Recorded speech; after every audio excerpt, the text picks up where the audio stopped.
He kicked her out on her birthday, with champagne in hand and a smirk on his face, thinking she'd crawl back like always. But what if the daughter he tried to erase was already 10 steps ahead? What if the house he claimed as his was never his to begin with? Hidden letters, stolen inheritance, and a courtroom showdown no one saw coming.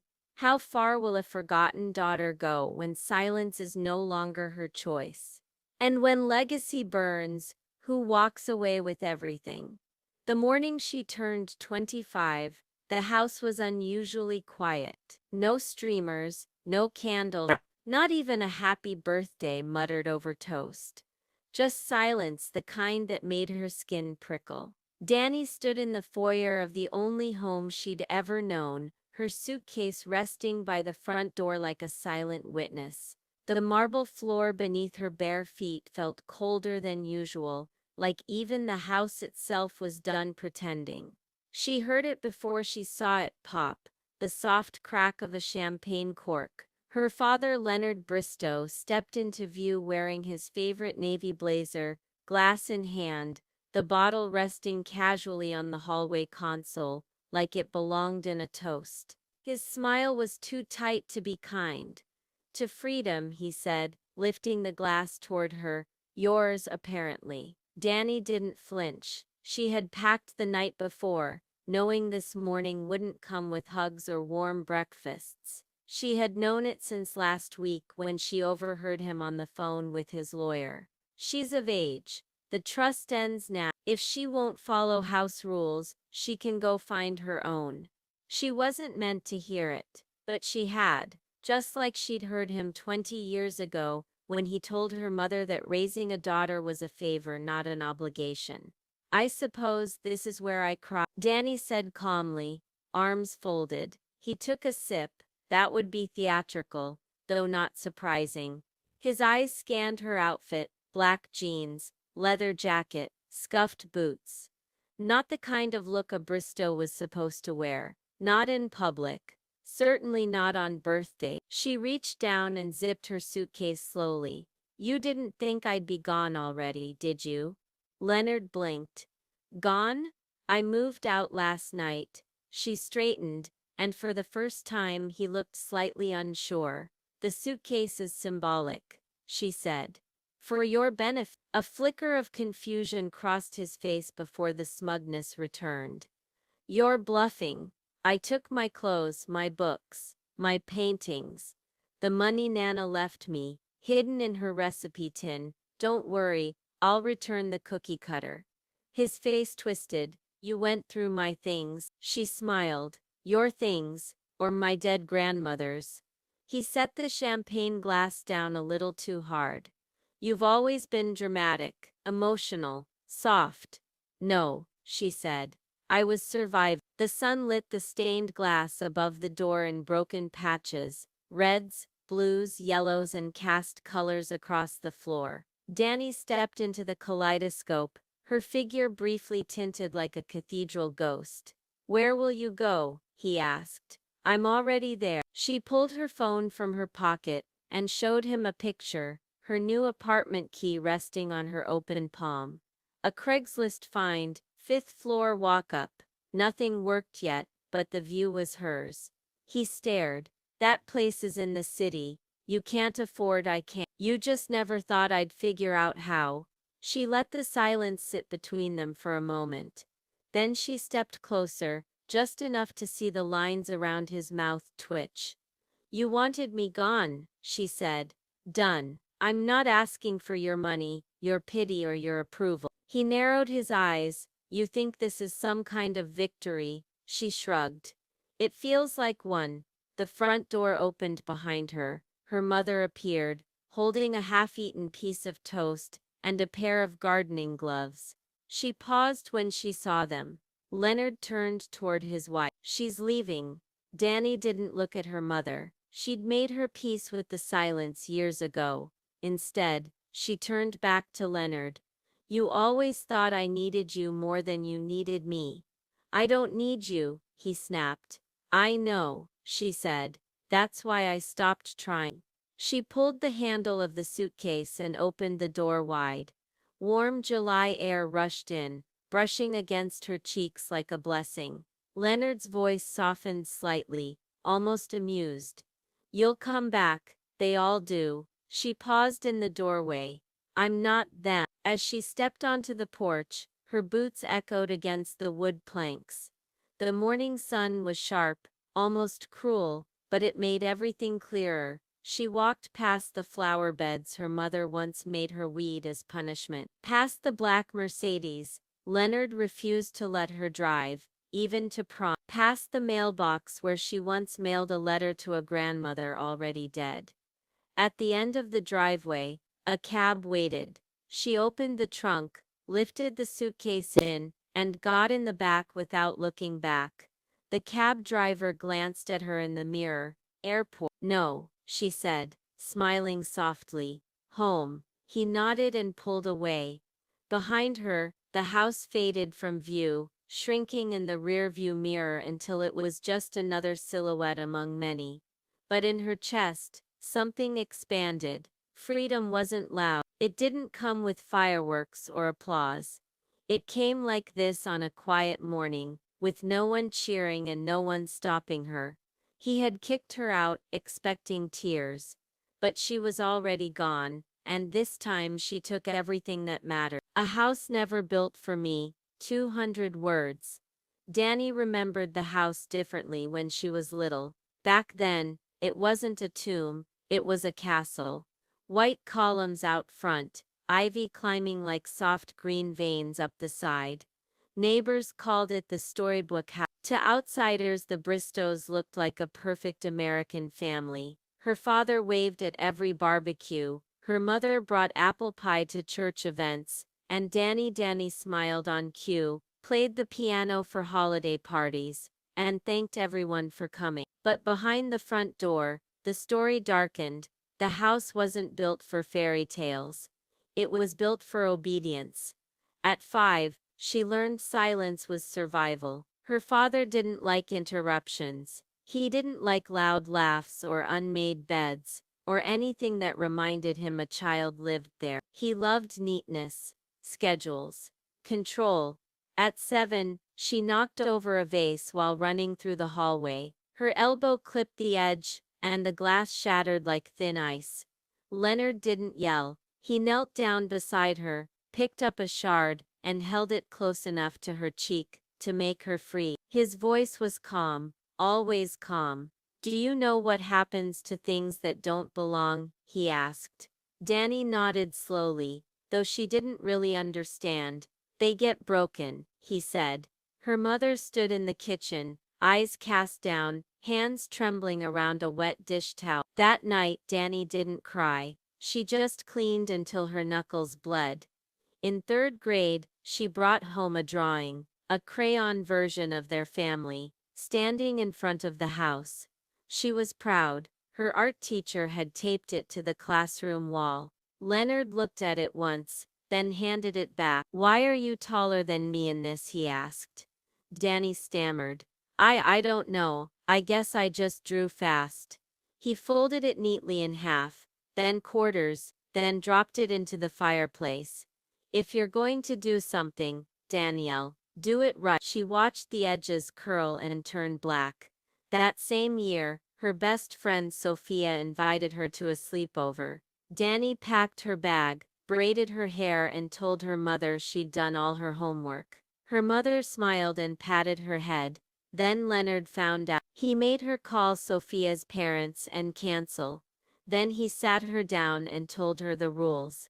No overnight visits, no girls who chew gum in public, no families who rent. Danny never asked again. Perfect posture, no back talk, Sunday dresses with matching headbands.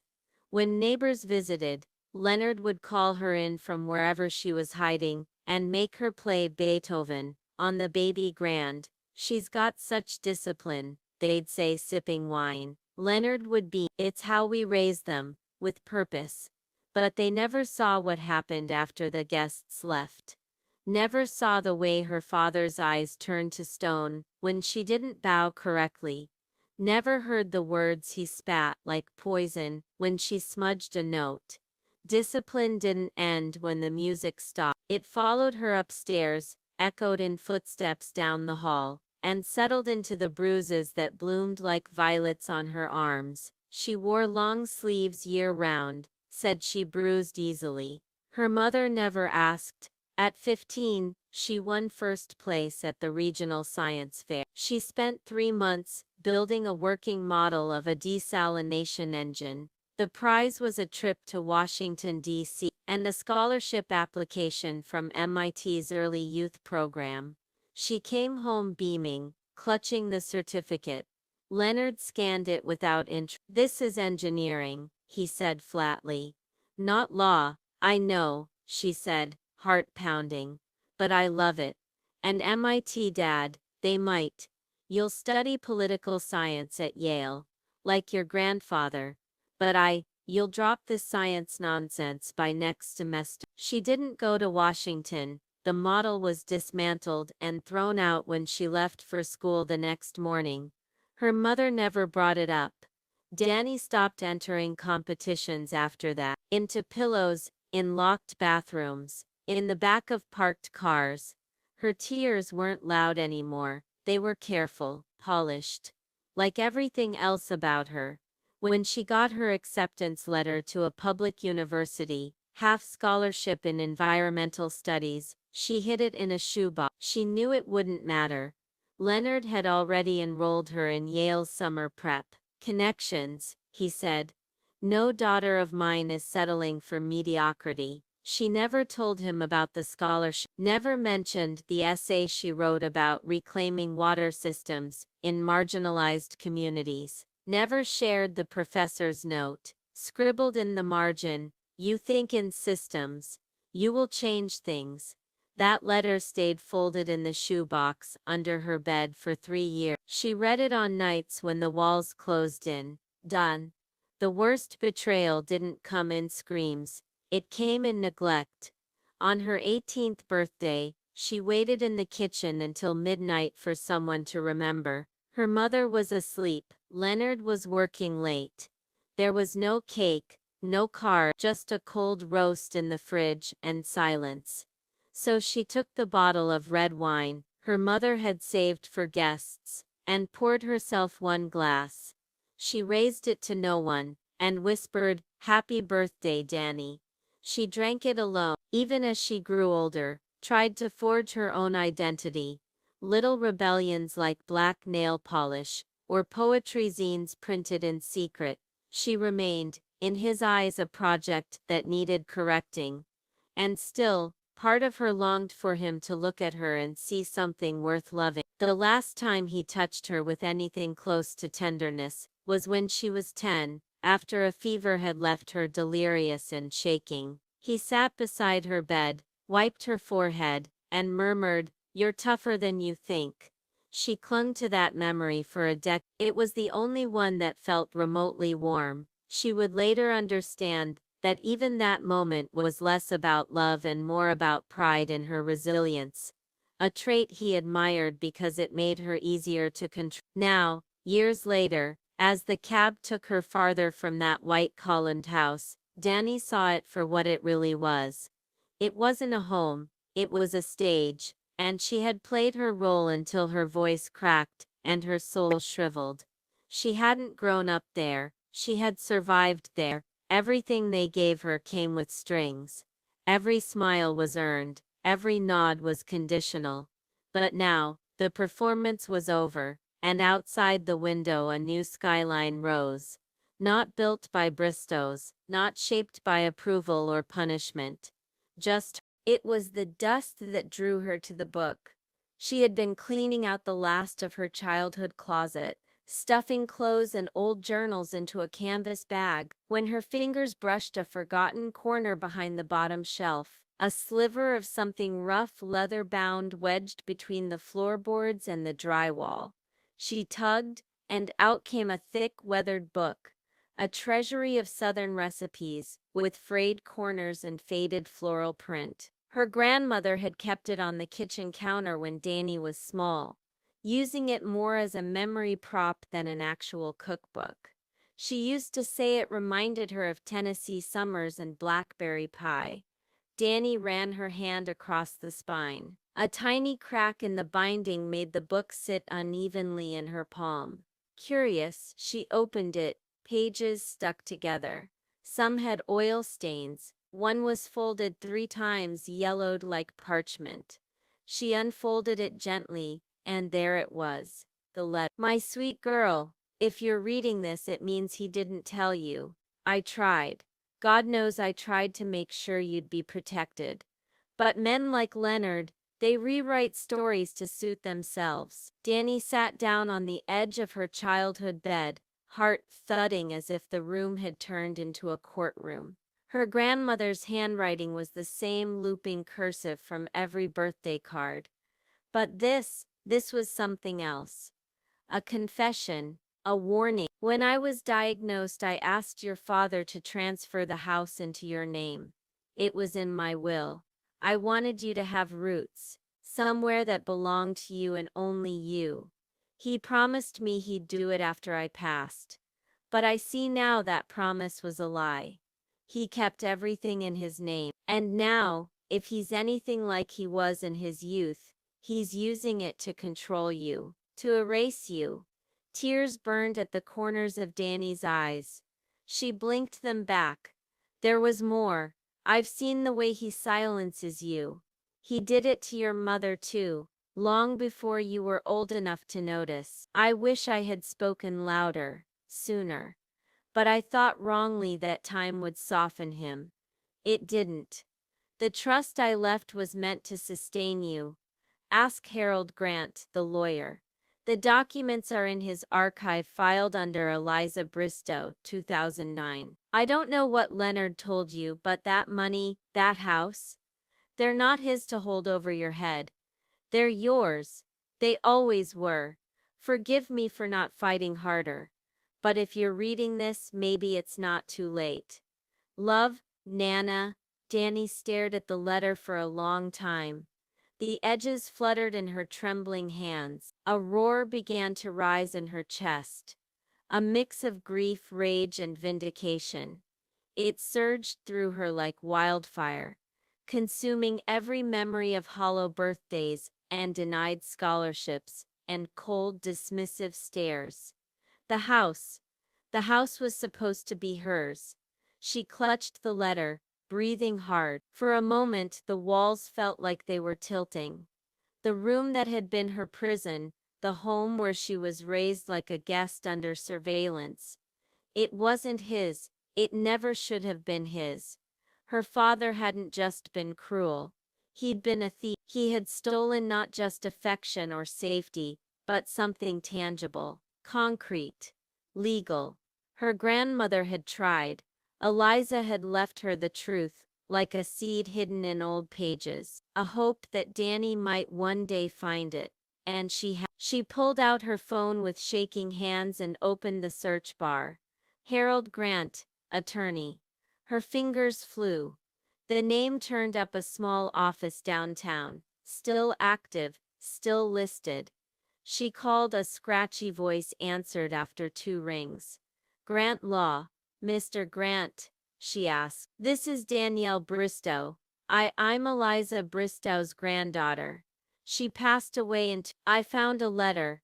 There was a pause. Then a sigh. Danielle, the man said slowly. I always wondered if you'd ever reach out. You were just a teenager then. I was told there was nothing left, she said quietly. My father said everything was dissolved after the funeral. Well, Grant replied, that's certainly not what the documents say. He offered to meet that afternoon.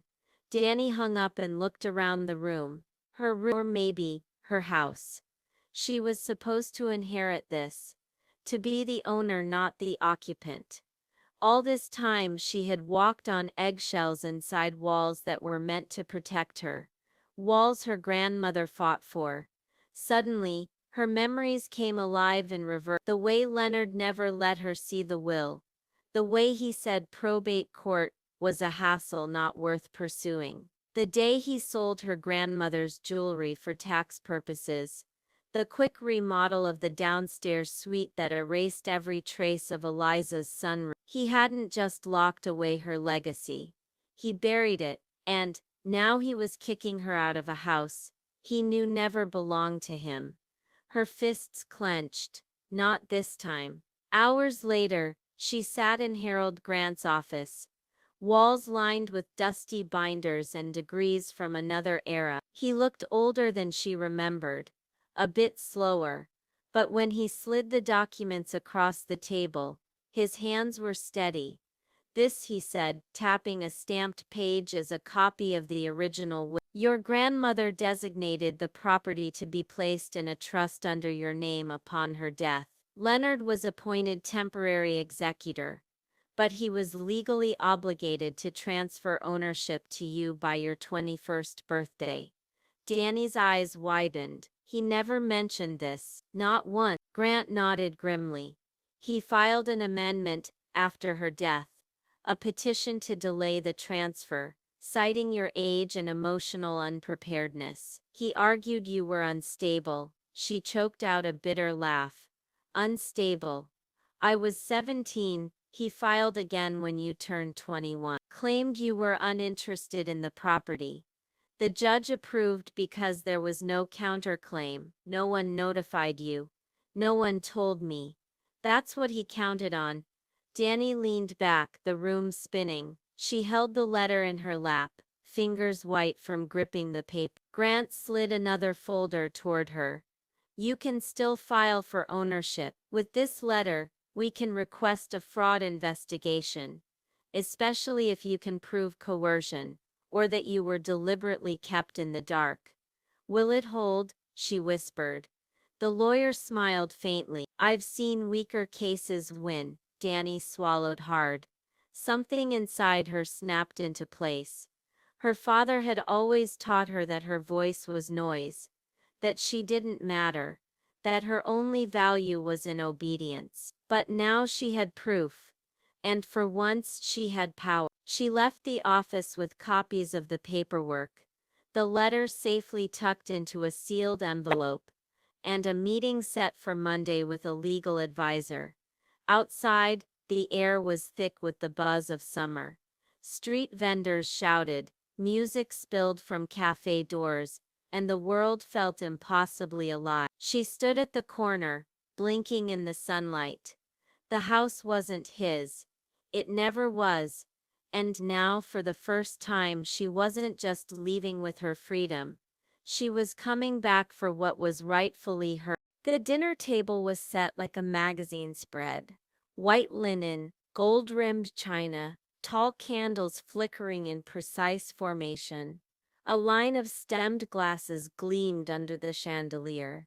It could have passed for a gala, not a farewell. Leonard Bristow, with his collar pressed and watch polished, had titled it a small celebration of Danielle's transition. He left out the part about eviction. Family friends filled the room, neighbors, law partners, old bridge buddies. Their chatter clinked like silverware. Danny sat across from him, her place card written in perfect cursive, Miss Danielle Bristow. As if the evening were a wedding, not a funeral for the family she thought she had. Her mother floated between guests with a soft smile and red wine teeth. She hadn't asked Danny how she felt about tonight. She hadn't asked her much at all lately. The waitstaff began serving the first course, fig and goat cheese salad on chilled plates. Leonard rose, tapping his glass with a fork. May I have your attention? The chatter quieted. Forks paused mid-air. Danny's stomach turned. Leonard raised his glass. To Danny, she's grown into quite the independent spirit, a bit unorthodox at times. He chuckled, eyes glinting, but brave, and so tonight we toast her next chapter. Polite claps followed. Someone cheered. Danny smiled, thin and bitter. Her fingers rested on the envelope in her lap.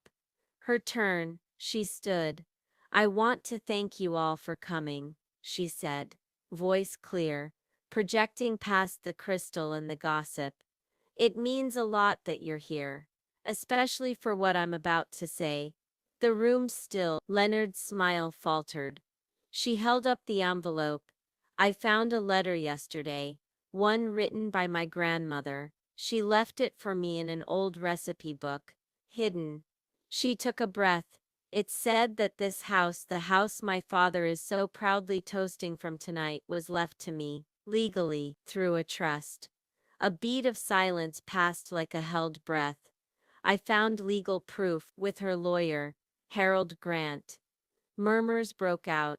A chair scraped back. Leonard remained frozen, but his knuckles were white on the glass. She trusted him to transfer it when I turned 21, but he never did. Instead, he told me there was nothing, that there was no inheritance.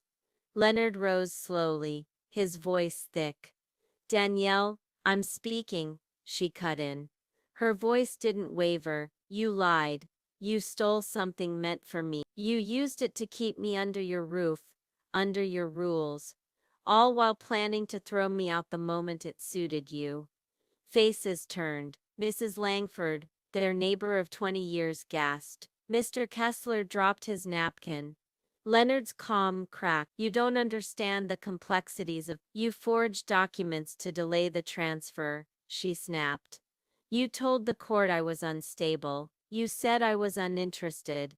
You built a narrative so no one would question you. Her mother dropped her wine glass. It shattered against the tile, red streaking across the floor like blood in snow. The sound silenced the room again. Is this true, Leonard? She asked, voice trembling. He ignored her. Danielle, this is not the place. No? Danny's eyes burned. Because this is exactly the place. You held court here. You paraded me for guests here. You built your reputation on my silence here. He stepped toward her. You're embarrassing yourself. No, she said louder now. You're just not used to being seen. A waiter froze mid-pour. Someone's camera clicked from under the table. Young Jenna, the Bristow's goddaughter, eyes wide. Danny turned to the guests. How many of you knew my grandmother? Eliza Bristow. Hands raised hesitantly. She wanted me to have this home. She believed I deserved something real, and he buried it, buried her. Just like he's tried to bury every part of me that didn't fit his narrative. Leonard slammed his glass on the table. Enough.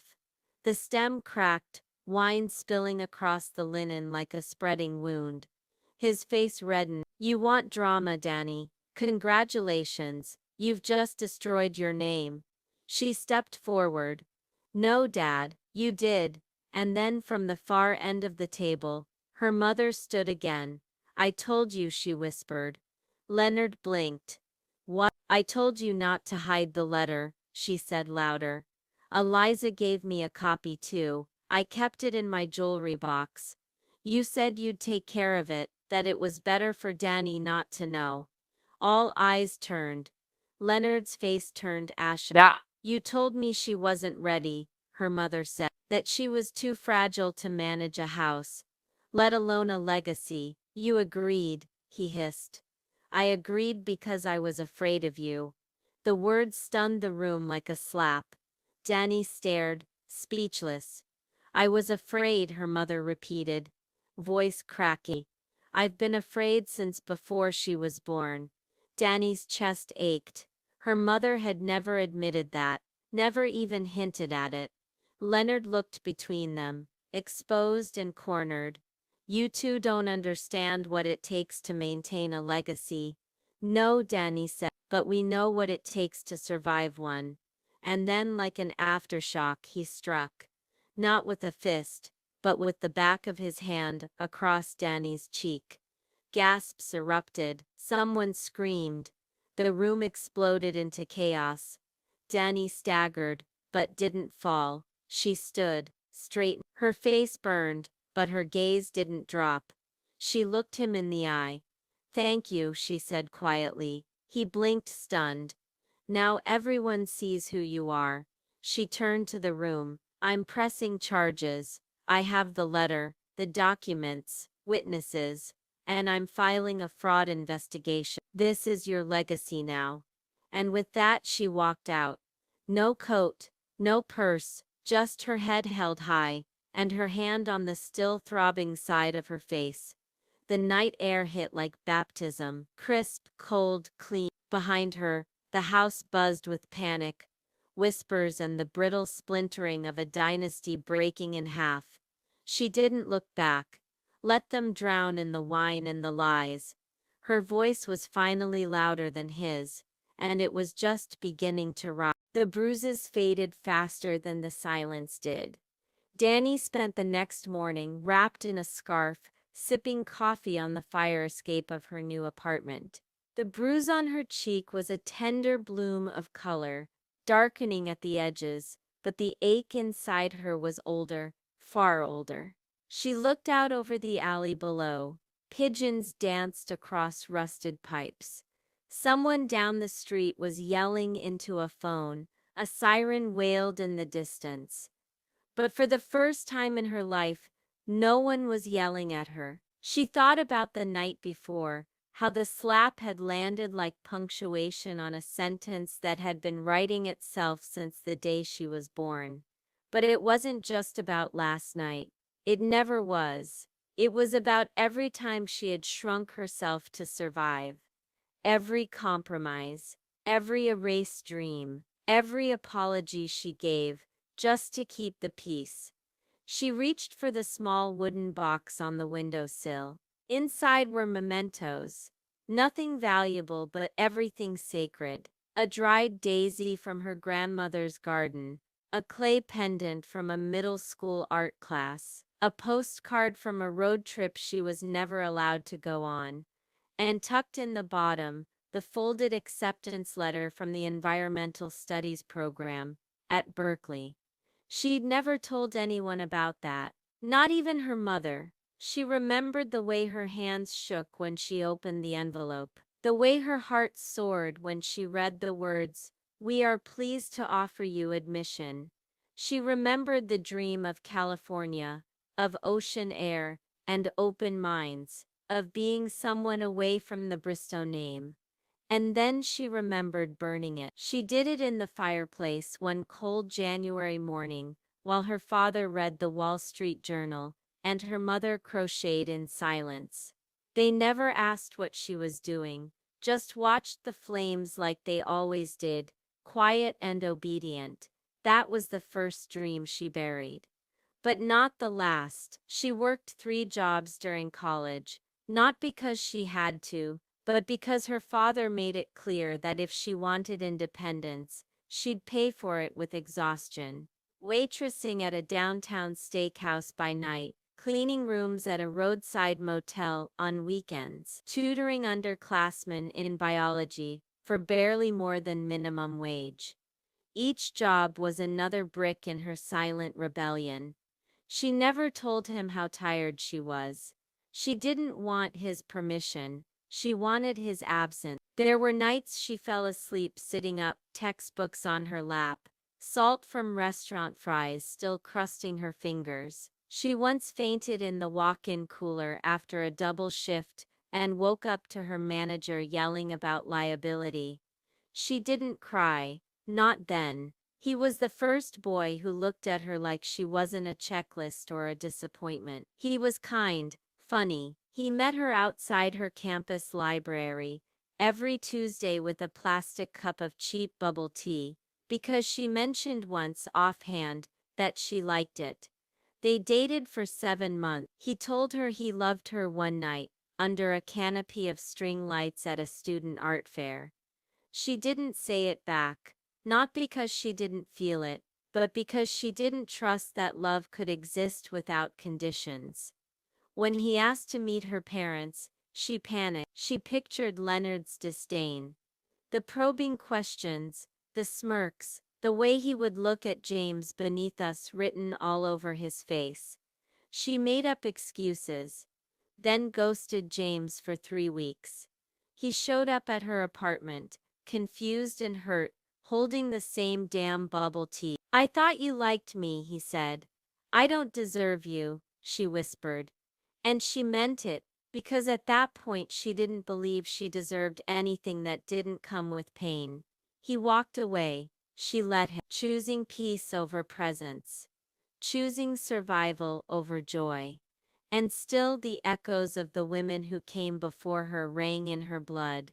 Her grandmother Eliza had once pulled her aside after dinner and whispered, "They'll tell you to sit still and be grateful. But you, Danny, you've got a pulse louder than that." Danny had laughed then, a little awkwardly. She didn't understand what Eliza meant. She did now. She remembered the family photo albums, so many women with the same eye, her great-aunt Louise, who disappeared to Arizona and was never mentioned again, cousin Charlotte, who dropped out of law school and became a yoga teacher in Oregon, her mother's sister Rose, who ran off with a musician and was labeled unstable. None of them ever came back. The Bristow women didn't rebel, they vanished. One by one, until silence filled the empty chairs at Thanksgiving. Danny used to think they were weak. Now she knew they were survivors. They weren't cowards. They were escape artists. But she wouldn't vanish. Not this time. This time she would be seen. She picked up the letter again, her grandmother's final gift, the truth they tried to erase. She thought of Eliza's voice, soft and sure, singing gospel while trimming rose bushes.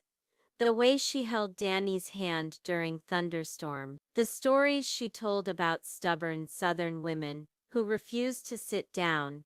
Eliza hadn't left a fortune, but she left a fight, and Danny intended to carry it. She opened her laptop and began writing a statement, a timeline, the court filing paperwork her lawyer sent. She gathered screenshots of emails, pulled her phone log, wrote down every date she could remember, the day she overheard the call about the trust, the night she found the letter, the details of her father's outburst. It was all there now, like puzzle pieces finally falling into place. Every sacrifice she made wasn't a loss. It was groundwork, every bruise, every missed party, every night she sat in her car just to cry, they weren't wasted. They were witness. She looked at the boxes still unpacked in her apartment. It wasn't much. The fridge was empty. Her bed was still a mattress on the floor, but there was light coming in through the windows. Real light, no stained glass. No shadows, just sky. She wasn't a ghost anymore. She was a witness, and she was ready to be heard. The summons was hand-delivered on a Monday. Danny watched from her apartment window as the process server stepped out of a silver sedan, suited and steady, envelope in hand. He crossed the Bristow lawn with the calm of a man doing something routine, though nothing about it was ordinary. Leonard answered the door, still in his morning robe. She imagined his reaction, confusion, then calculation. He'd try to downplay it, smile, perhaps even laugh, brushing off the man's words like lint from a lapel. But there'd be no mistaking the seal stamped on the envelope. Superior Court of Fulton County, petition for ownership reinstatement, allegations of trust fraud. She didn't see the moment he took it, didn't need to. She just felt it like a storm breaking somewhere far off, silent but seismic. He wouldn't expect her to fight. He'd always assumed she'd return like a stray dog, tail tucked, voice soft with apology. He counted on her desperation, her need for family, her fear of being alone. But that Danny was gone. Begging was for liars, and she was finally telling the truth. Her phone rang 6 times that week, twice from family friends, once from her mother, the rest unknown numbers that left no voicemails but heavy silence. She didn't answer any of them. The only person she spoke to was Evelyn Rourke, her lawyer, a woman with sharp eyes, a reputation for impossible wins, and a voice that always sounded like it was halfway through a closing argument. He's going to stall, Evelyn said, flipping through documents on her desk. Drag this out. Throw every delay tactic in the book. But we're not here to play nice, Danny nodded. He's not going to make this easy. He doesn't have to, Evelyn replied. You've already done the hard part. You stood up. For a moment Danny let herself believe it. That standing was enough. But then the court date came. The courthouse was colder than she expected. Everything was beige. Walls, tile, faces. The kind of colorless place where decisions were made by people who'd never once stepped into your living room. Danny sat outside the courtroom, clutching her folder of evidence, the letter, the trust documents, the timeline Evelyn helped her assemble. Her palms were damp, her heart a metronome gone wild. He was already inside. She hadn't seen him since the night of the dinner, but she could feel him on the other side of that door. That familiar magnetic pull of power, wrapped in smugness. Evelyn leaned in. Don't speak unless addressed. And remember, he doesn't get to interrupt your story anymore. Danny nodded. I'm ready. The doors opened. She stepped into the courtroom and met his eyes. Leonard was dressed like always. Tailored navy suit, tie crisp, hair slicked back with surgeon-like precision. He looked every bit the respected businessman, the man on charity boards and Chamber of Commerce photos. But today there were cracks. His posture was a touch too rigid. His eyes flicked away too quickly. And when he saw her standing there, in slacks and a button-down and shoes she bought herself, something in his gaze faltered. She took her seat across from him. The hearing began. It started with routine declarations, names, case numbers, sworn statements. Then Evelyn rose. Your Honor, we're here today to request the court's acknowledgement of a willful breach of fiduciary duty by Mr. Leonard Bristow. The plaintiff, Danielle Bristow, was named the sole beneficiary of a property held in trust under her grandmother's estate. That trust was never honored. She laid the foundation, the will, the documents, the pattern of manipulation. Now, Leonard's lawyer objected, called it speculative, claimed Danny misinterpreted the language. But then the judge asked Danny to speak. She stood, and her hands shook. Not wildly, but enough that she had to grip the podium for grounding.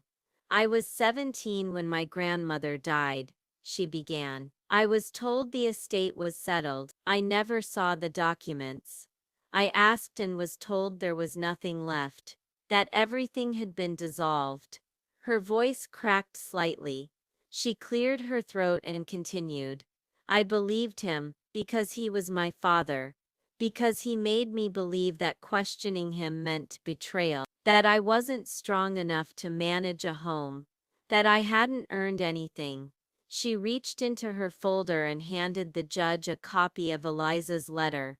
This was hidden in a book. My grandmother left it for me. She knew I'd need it one day, and she was right. She looked at Leonard then, her eyes steady. He didn't just steal a house. He stole years of my life. He used silence like a weapon, control like currency, and when I found the truth, he struck me. In front of witnesses, gasps rippled across the courtroom. Leonard's lawyer objected again, claimed emotional bias. The judge held up a hand. Let her finish. Danny inhaled. I'm not here for revenge, she said. I'm here for restoration, of what was taken, of what was mine. I'm here because I refuse to be erased. She sat down, and for the first time Leonard didn't speak. He didn't sneer. He didn't scoff. He didn't rise. He just sat there, blinking eyes glossed, lips slightly parted, as if the room had finally turned against him and he had no script for silence. The judge looked at the papers. Then at Dan, we'll be reviewing the documents over the next 10 business days. Until then, a temporary stay is granted. Mr. Bristow is prohibited from selling, renting, or transferring ownership of the property. Danny exhaled, her knees buckled as she stood, but Evelyn steadied her outside. The courtroom reporters lingered. Small local outlets had caught wind. There were murmurs of trust fraud and inheritance dispute. She ignored them all. She walked down the courthouse steps slowly, the sun warming her face. Evelyn turned to her. He didn't see that coming. No, Danny said, because he never saw me, and now he never would the same way again. The Bristow name used to mean something in their corner of Georgia. Leonard's handshake closed deals before contracts were drawn. He ran fundraisers for school libraries and sponsored youth leadership awards. If a ribbon needed cutting, Leonard Bristow's scissors were already there. People didn't just respect him, they trusted him. Until they didn't. It started slowly, like rot under wallpaper. A missed call here, an unreturned email there. Then came the whispers. The day after Danny's court appearance, a clip surfaced online. Shaky, low-resolution footage of the slap. It wasn't long before the video caught fire. It wasn't rage-filled or cinematic. It was quiet, sudden. A single backhand across the face of a woman half his size in a dining room full of family friends. The footage ended with her standing upright, defiant, and him, red-faced and small. It went viral in the local news circuit. Then on Twitter, Bristow backhand trended for a weekend. Leonard issued no public statement. His legal team advised silence. But silence, it turned out, had an expiration date. First to pull away were the soft supporters. The Garden Club chairwoman rescinded his honorary plaque. Then came the charity board, his name removed from next year's gala program. Emails leaked, photos were reposted. A former intern came forward describing an eerily similar atmosphere in his law office. Belittlement, erasure, intimidation. She said he managed people like tools. Then the real gut punch landed. His longtime business partner, Raymond Cho, publicly announced he was freezing Bristow's access to shared accounts pending internal review. I've known Leonard for years, the statement read. But no business is worth defending harm. We are conducting a full audit. Audit. That word became Leonard's new alarm clock. Within weeks, state regulators launched a preliminary investigation into Bristow and Associates. Not because of Danny's case, but because people started looking. And when you look hard enough at someone who builds their kingdom on paper and posture, you find rot in the wood. At home, the silence grew heavier. His wife Danny's mother moved out. No speech, no shout. Just one morning, the master closet emptied. The sheets gone, her tea mug missing from the kitchen counter. He called her once, she didn't answer. He sent a single text, "This is unnecessary." She didn't respond, and the silence wasn't loyal anymore. It turned on him. Old friends canceled lunch. His golf group stopped sending invites. One neighbor walked past him on the sidewalk, without saying hello. A woman who once asked him to godfather her son. He tried to save face, still went to the grocery store in a pressed shirt and blazer, still nodded at strangers, still parked in the front space at his office. But even the air shifted. He'd enter a room and conversations slowed. At the country club, he overheard one of the board members whisper, "You think it was the first time he hit her?" He turned sharply. They scattered like leaves in wind. His social media became a battlefield. Danny had never posted a single thing about him. No smear campaign, no angry monologues, just a photo. One picture. It showed her standing in front of a courthouse, holding her grandmother's letter. The caption was short, "You can take my home, But you can't take my name. In 2 days it had 47,000 likes. Underneath, comments poured in. Proud of you. Justice for Eliza. Generational courage. Tell your story. Meanwhile, Leonard's LinkedIn profile was flooded with snake emojis. Review sites for his law firm were bombed with one-star reviews. Some from clients, others from strangers who'd watched the slap on repeat. He tried turning off notifications. But you can't mute a reckoning. In court, he tried to play the elder statesman, measured, calm, victim of a misunderstanding. But Danny's legal team was airtight. Her evidence was clean. Her voice didn't shake anymore. And the judge wasn't blind. They issued a temporary injunction barring him from claiming sole ownership of the house, freezing the remaining trust funds pending full inquiry. He walked out of the courtroom, tie loosened, jaw clenched. He hadn't expected to lose. Not in public, not like this. His world wasn't just shrinking, it was recoiling from him. By the end of the month, his secretary of 12 years gave notice.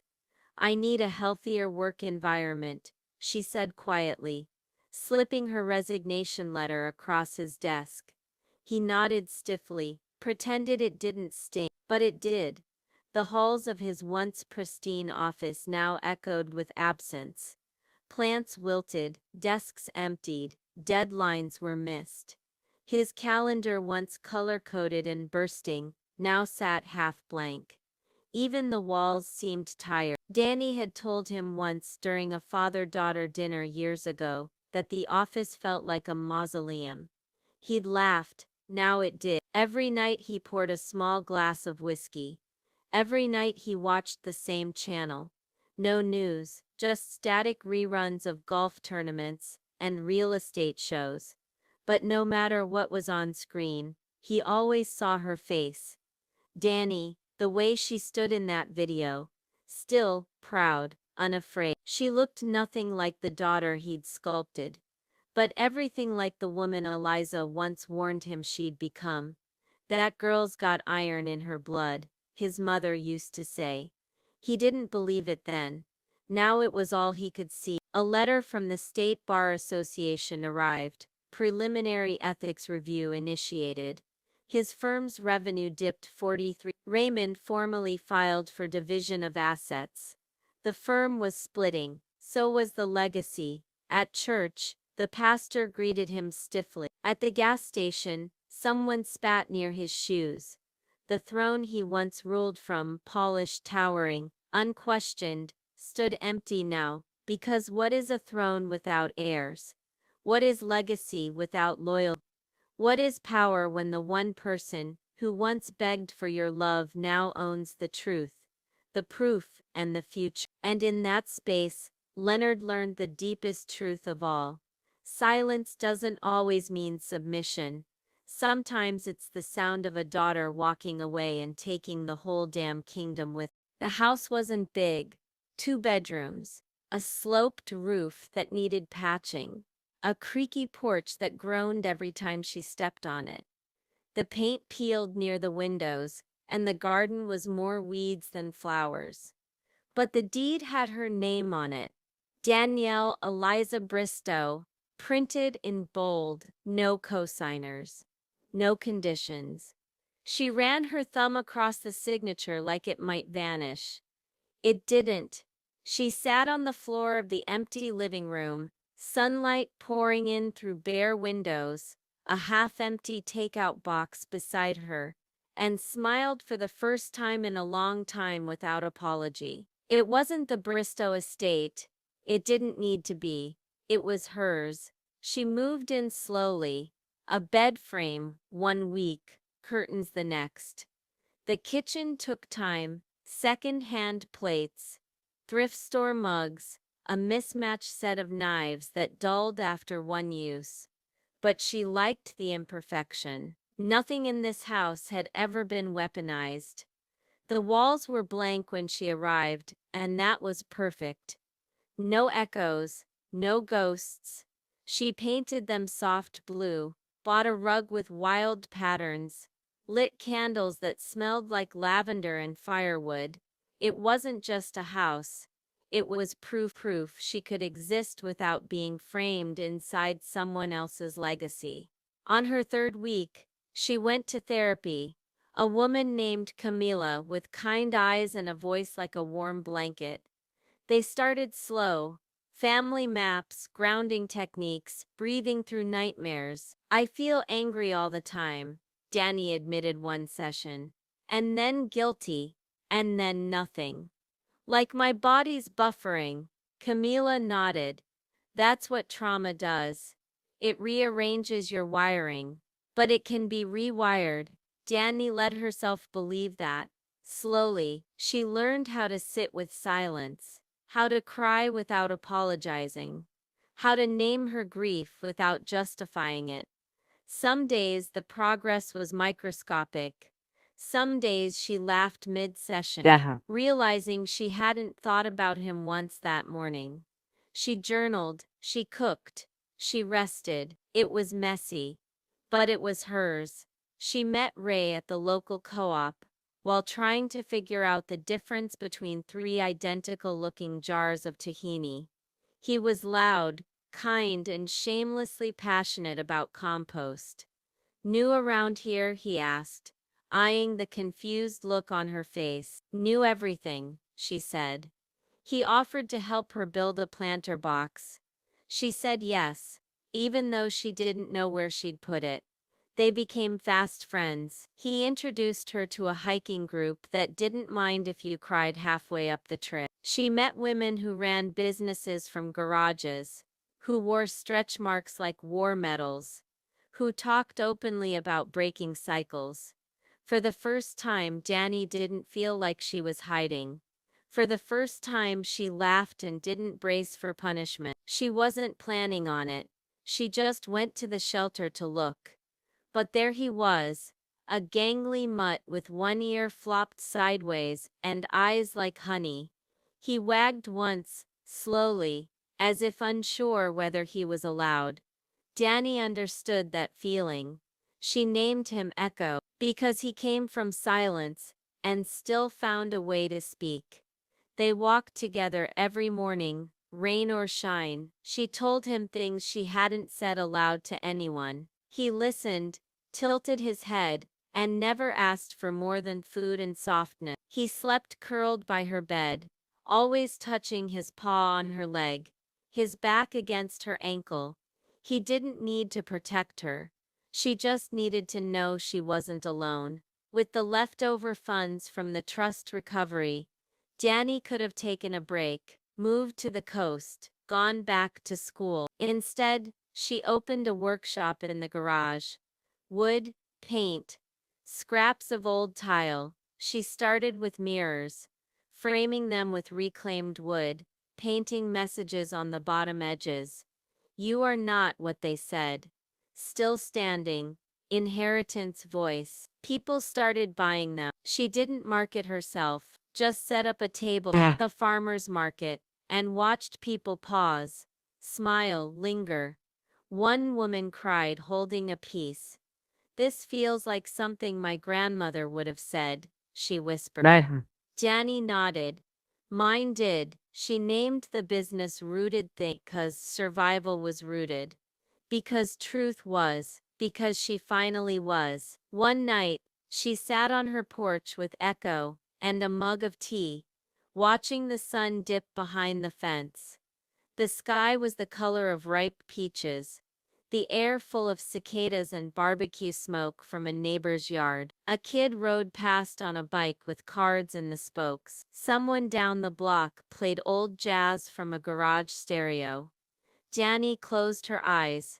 She used to think healing would come like thunder, loud and clear, all at once. But instead, it was a whisper, a soft shift, a door opening that she didn't realize had been locked. She still had nightmares sometimes. She still flinched when the doorbell rang too loud. But now there was laughter too, and peace. And a deed with her name, not inherited through theft, but reclaimed through truth. And this time she wasn't giving it back. The email came on a rainy Tuesday. Subject line: just saw your photo. She nearly deleted it. Unknown sender. Strange tone.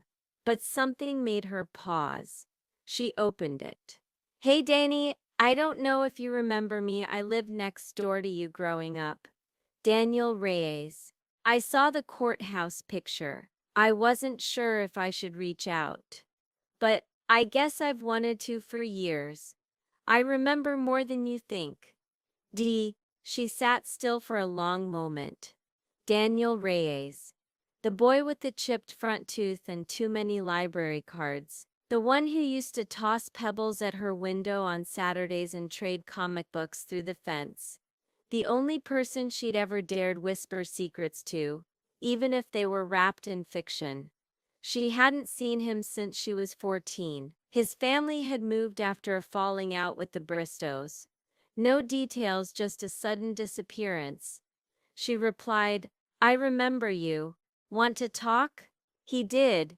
They met that weekend, 2 towns over at a quiet diner. Neutral ground. When he walked in, she recognized him instantly. Taller now, jaw sharper, but the same steady eyes and worn hoodie. He smiled, shy, unsure. She stood and they hugged, a little awkward, a little tight. They talked for hours. Not about now, about then. I used to hear you, Daniel said, stirring his coffee. Not everything. But I'd hear the shouting, the silences after. Danny nodded. I told my dad once, he said. Said I thought something was wrong in your house. He called Leonard. Danny's eyes sharpened. What happened? He came over, Daniel said, and he smiled, sat down, told my parents you were going through a phase, that you were a liar, that your mother had mental health issues and it was affecting your stories. She swallowed hard. My parents believed him, he continued. Or wanted to. Your dad was powerful. He made them feel like worrying about you was stepping out of line. The next week we stopped seeing you at the fence. Then we moved. Danny's throat tightened. I always thought you just disappeared. I didn't want to, he said. But I didn't know how to fight a man like him. You weren't supposed to, she whispered. I tried to leave you something, he said. After we moved, a note. I hid it in that hollow tree near the gate. Danny blinked. I never found it. I figured, he said softly. He probably did. They fell quiet. Raindrops streaked down the window beside them. They softened. Your grandmother, Daniel said, shifting. She came to our house once. I don't think your dad knew. Danny's heart stilled. When? The year before she died. She said she needed to ask my mom something about travel agencies. But she pulled me aside before she left. Said if I ever saw anything bad, I should write it down. Even the shadows matter, she said. Danny stared. She was trying to document it. Daniel nodded. She wasn't planning to stay much longer. She said she had a plan to take you. Said she was going to get you out. But then she passed. No, Danny whispered. He let her die in that house knowing she was trying to help me. Daniel looked at her carefully. I think he found out. I think that's why she suddenly stopped coming outside. Danny's hands trembled. Her grandmother's silence in those final weeks had haunted her. The way she'd stopped humming, how her eyes looked distant, tired.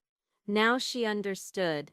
Leonard had won, for a time, but not forever. They didn't hug when they left the diner. Hey, They didn't promise to keep in touch or rekindle some long-lost connection. Daniel just looked her in the eye and said, I'm glad you made it out. And Danny for the first time said, Me too. She didn't cry. She didn't need to. Not all memories needed repairing. Some just needed witnessing. Not all from the past was poison. Some were people who tried and were just too young to win the war. But they still mattered. He still mattered, even now. Especially the courtroom was quiet the day the ruling came down. No cameras, no reporters, just the hum of fluorescent lights and the creak of wooden benches. Danny sat beside Evelyn, her hand resting flat against the table, a habit she developed to keep her from shaking. Across from her, Leonard adjusted his tie with the precision of a man still clinging to formality. Even as the walls of his world leaned inward, the judge cleared her throat after review of the presented evidence, including the trust documents, signed testimony from Miss Harold Grant, and the personal correspondence of the late Eliza Bristow. This court finds that Mr. Leonard Bristow acted in breach of fiduciary duty. The property per the trust's original terms is hereby transferred into the legal and rightful ownership of Miss Danielle Bristow, effective immediately. Danny didn't move, not at first. She just breathed. It was done. She had won. Not in anger, not in vengeance. In truth. Evelyn leaned in. Congratulations, you did it. Danny turned slowly. He never thought I would. Evelyn smirked. He never thought you could. Less like a kingdom, more like a cage. Weeds pressed against the gate. The porch sagged slightly. A shutter hung crooked, like it couldn't be bothered to hold its pose. She stepped onto the walkway, Echo trailing beside her. He sniffed around the mailbox and growled once, soft but instinctive. Danny knelt and placed a hand on the front step. It was still there, the ache, the memory, but not the power. She stood and whispered to the house, "You are no longer mine to fear," and then she turned away. She didn't even look back. The Eliza house, a sanctuary for women leaving silence. The home was no longer just a symbol of theft or trauma. It was reborn. Inside, Danny oversaw renovations. She painted the walls warm gold, hung soft curtains that danced when the windows opened. The piano stayed, but this time it wasn't for performance. It was for joy. Anyone could play. There were 4 bedrooms, each with names instead of numbers. Hope, rest, voice, begin. In the garden she planted wildflowers, sunflowers, zinnias, purple sage just like the ones her grandmother used to grow. Volunteers came to help. Women from the community dropped off meals. Therapists donated hours. It became a home not of control, but of choice. Every woman who entered wrote a letter on her first day and placed it in a jar labeled, "Things I Needed to Say." No one read them. They didn't need to. The act was enough. The release mattered more than the response. She received a letter once. No return address, just a folded piece of paper with 2 words in slanted script. You won. She didn't keep it. Some victories didn't need to be celebrated. They just needed to be acknowledged. That was the final word between them. No calls, no apology, just distance. And the quiet knowledge that she had undone the story he tried to write. Danny's life didn't become perfect. There were hard days, nights when old nightmares pressed against her chest like a phantom weight. Some mornings she still reached for apology like muscle memory. But now she had tools. Now she had people. Ray helped install a little free library on the shelter's front lawn. Camila came by monthly to host group sessions on boundaries and belonging. Echo barked every time someone brought laughter through the front door, as if cheering them on. Danny began writing again, not memoirs, not revenge fantasies, but poems. Soft, strange, powerful lines about women and ghosts and houses that breathe. One was published in a local journal. She titled it Blue. On what would have been her grandmother's birthday, Danny stood in the garden, the scent of jasmine thick in the air, and whispered a thank you. I kept your promise, she said, even when it got heavy, even when he tried to rewrite it. The wind stirred the flowers like an ant. Not all inheritances are money. Some are willpower, sealed in letters and passed down like flame. Danny lit a candle in the kitchen and left it burning for an hour. Then she turned the lights off and slept soundly. Months later, she received an invitation to speak at a local university's Women's Leadership Forum. The letter read, "We'd be honored to have you share your journey from inheritance to identity." She smiled. She accepted. When she stepped onto the stage, the auditorium lights washed over her, not harsh but warm. She told them the truth, not all of it, but enough. She told them about noise that disguised itself as love, about theft that masqueraded as care, about finding your voice in the quiet after the storm. And when someone asked, "What did you lose in the process?" she answered, "Only what wasn't mine to carry." Back at the Eliza house, she framed the deed and hung it near the front door, not for pride, but for reminder. This is what reclamation looks like. Not a battle won in fire, but a home built in peace. Every woman who passed through saw it, and some of them wept when they did, because it meant that legacy doesn't have to be inherited. It can be rewritten. Danny sat on the porch one summer night, Echo curled at her feet, the garden blooming with scent and song. She took a sip of sweet tea, leaned back in her chair, and watched the stars blink into view. Somewhere, miles away, Leonard Bristow sat in a house that had gone quiet. No dinner, no speeches, no daughter, just echoes. She didn't hate him, she didn't pity him, she simply didn't think about him anymore. She had left, and this time she took everything: her name, her future, her peace, and then some. If you felt that chill when the truth hit that like button. Share this story with someone who knows what it's like to rise from betrayal. And don't forget to subscribe, because these stories don't just end, they echo. But here's what I really want to know. If you found a letter that changed everything you believed about your family, would you confront them or walk away forever? Tell me in the comments. I'm reading every single one.